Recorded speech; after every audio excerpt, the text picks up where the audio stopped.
আপনার ওয়েবসাইটকে মনে করতে পারেন চারা গাছের মতো। যত্ন করে পেলে পুষে বড় করলে আপনাকে এত রিটার্ন দিবে আপনি খুশি হয়ে যাবেন। কিন্তু আপনাদের অনেকের এই ওয়েবসাইট কোনো কাজেই লাগে না বা দুর্ভাগ্যজনকভাবে কাজে লাগাইতে পারেন না। টিউটরসের ব্যবসা বুম করতেছে আর আপনার ব্যবসা ছেড়ে দেওয়ার উপক্রম। আসসালামু আলাইকুম। যারা বিজনেস করছেন বা করবেন ভাবছেন তারা জানেন যে একটা বিজনেস ওয়েবসাইট কতটা গুরুত্বপূর্ণ, কিন্তু আপনাদের অনেকের এই ওয়েবসাইট কোনো কাজেই লাগে না বা দুর্ভাগ্যজনকভাবে কাজে লাগাইতে পারেন না। আর এর জন্য আপনারা বিজনেস ওনাররাই কিন্তু দায়ী। সেজন্য দেখবেন একই বাজেটে মার্কেটিং করে আপনাদের কম্পিটিটর সেল করতেছে 200টি এবং আপনার সেলস হচ্ছে 2টি। আপনার ওয়েবসাইটে কাস্টমার এসে না কিনে চলে যাচ্ছে। আপনার কম্পিটিটরসের ব্যবসা বুম করতেছে আর আপনার ব্যবসা ছেড়ে দেওয়ার উপক্রম। একটা সময় আমি নিজেও এই ফেজ দিয়ে গিয়েছি। আমার কম্পিটিটরসরা মার্কেট কাঁপায় দিচ্ছিল, অথচ আমি মার্কেটে দাঁড়াইতেই পারতাম না। আজকে আমি শেয়ার করব আপনারা বিজনেসের শুরুতেই যে মারাত্মক ভুলগুলো করেন এবং আশানুরূপ ফল না পেয়ে হতাশ হয়ে যান, সাথে এর সলিউশনগুলোও শেয়ার করব।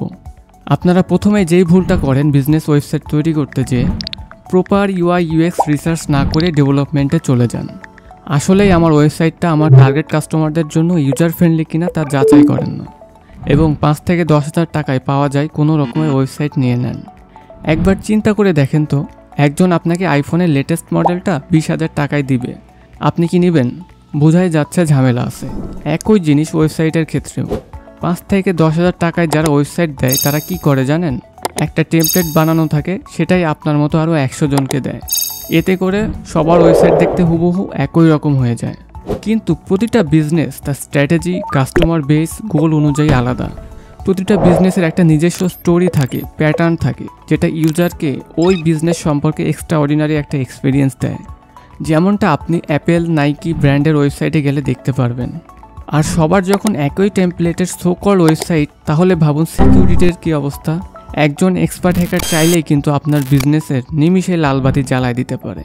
আর 5 থেকে 10,000 টাকায় যেসব ওয়েবসাইট হয় এগুলো তো খেলনা। কয়দিন পর দেখবেন আপনার ওয়েবসাইটের ফাংশনালিটি কাজ করতেছে না, ওয়েবসাইট লোড হতে 1 মিনিট লাগতেছে। তাহলে কি করে আপনি সেলস আশা করতেছেন এবং কম্পিটিটরসকে বিট করে নাম্বার 1 হতে যাচ্ছেন? দিবা স্বপ্ন দেখার মতো হয়ে গেল না? এখন আপনাকে বলি, একটা প্রপার ব্র্যান্ড ওয়েবসাইট হতে হলে কয়েকটা জিনিসের কম্বিনেশন লাগবে।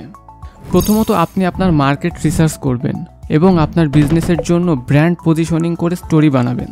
কারণ রিসার্চে দেখা গেছে যেসব ব্র্যান্ড পারপাস নিয়ে ব্যবসা করে তাদের থেকে মানুষ কিনতে বেশি স্বাচ্ছন্দ্য বোধ করে। এরপর আপনার মার্কেট রিসার্চের উপর ভিত্তি করে ওয়েবসাইটের সফটওয়্যার আর্কিটেকচার কেমন হবে, কিভাবে লোড ব্যালেন্স হবে সেটা নির্ধারণ করতে হবে। যেমন ইমাজিন করুন আপনার ওয়েবসাইটের সার্ভার প্রতি মাসে 1 লক্ষ ভিজিটর হ্যান্ডেল করতে পারে। এখন যদি কোনো মাসে 1.5 লক্ষ ভিজিটর আসে ওয়েবসাইটে, তাহলে কি হবে? ওয়েবসাইট কি ক্র্যাশ করবে, নাকি ক্যাপাসিটি ক্রস করলে সার্ভার অটোমেটিক্যালি স্কেল করবে এবং কমে গেলে সার্ভার আগের অবস্থায় ফিরে আসবে, নাকি অন্য কিছু হবে? এছাড়া ওয়েবসাইটের লোডিং স্পিড কেমন হবে ইত্যাদি এর উপরে নির্ভরশীল। এরপরে রয়েছে মার্কেটিং আর্কিটেকচার কেমন হবে, যেমন কপিরাইটিং, যার উপর আপনার সেলস 70% নির্ভর করে।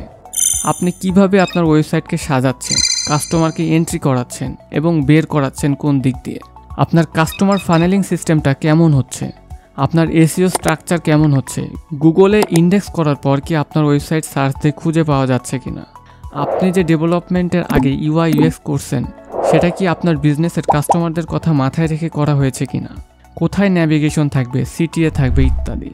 এছাড়া upsell, cross sell, down sell সেটা কিভাবে স্ট্র্যাটেজিক্যালি ইমপ্লিমেন্ট করবেন সেটাও একটা বিষয়। এবং প্রতিটা বিজনেসের বিজনেস ধরন অনুযায়ী ফিচার্স, ফাংশনালিটি আলাদা হয়। সেগুলো ঠিকমতো ডেভেলপ করা এবং আপনার কাস্টমারদের কাজে লাগছে কিনা সেটা চেক করা। আপনার সিকিউরিটি কেমন স্ট্রং এবং সেটা কি রেগুলার আপডেট হচ্ছে কিনা, আপনার সফটওয়্যার টুলসগুলোও কি রেগুলার আপ টু ডেট থাকতেছে কিনা। একবার ওয়েবসাইট বানায় রেখে দিলেই হবে না, রেগুলার মেইনটেনেন্স করতে হবে। আপনার ওয়েবসাইটকে মনে করতে পারেন চারা গাছের মতো। যত্ন করে পেলে পুষে বড় করলে আপনাকে এত রিটার্ন দিবে আপনি খুশি হয়ে যাবেন ইনশাল্লাহ। একটা বিজনেসের ব্র্যান্ড ওয়েবসাইট তৈরি করতে গেলে এসব গুরুত্বপূর্ণ বিষয়গুলো মাথায় রাখতে হবে এবং যেখান থেকে ওয়েবসাইট ডেভেলপ করে নেন না কেন এগুলো চেক করে নেবেন।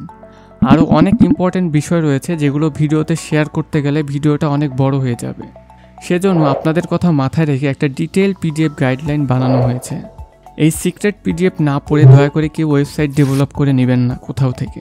আমি চাই না আর কোনো উদ্যোক্তা ঠকুক বিজনেসের শুরুতেই। এই ওয়েবসাইটের ওপরে অনেকটাই নির্ভর করে আপনার বিজনেস কেমন করবে, কারণ এর পরেই আসবে ব্র্যান্ডিং, মার্কেটিং, রিমার্কেটিংয়ের বিষয়গুলো, যেগুলো প্রপার ওয়েবসাইট ছাড়া কল্পনাই করা যায় না। এই দুইটার কম্বিনেশনে আপনার নর্মাল বিজনেস ব্র্যান্ড হয়ে উঠবে। এই সিক্রেটগুলা কিন্তু সবাই আপনার সাথে শেয়ার করবে না, বুঝতেই পারছেন কেন? যারা বিজনেস করছেন বা করবেন তাদের জন্য এই সিক্রেট পিডিএফটা স্বর্ণের চেয়েও দামি, যা শুধুমাত্র সীমিত সময়ের জন্য ফ্রি করা হয়েছে। নির্দিষ্ট সময় শেষ হওয়ার আগেই কালেক্ট করুন। আজকে ফেসলেস ভিডিওটা দিলাম, ইনশাল্লাহ কোনো একদিন আপনার সাথে সাকসেস স্টোরি নিয়ে লাইভে পডকাস্ট করব। সেদিন পুরো পৃথিবী আপনাকে দেখবে ইনশাআল্লাহ।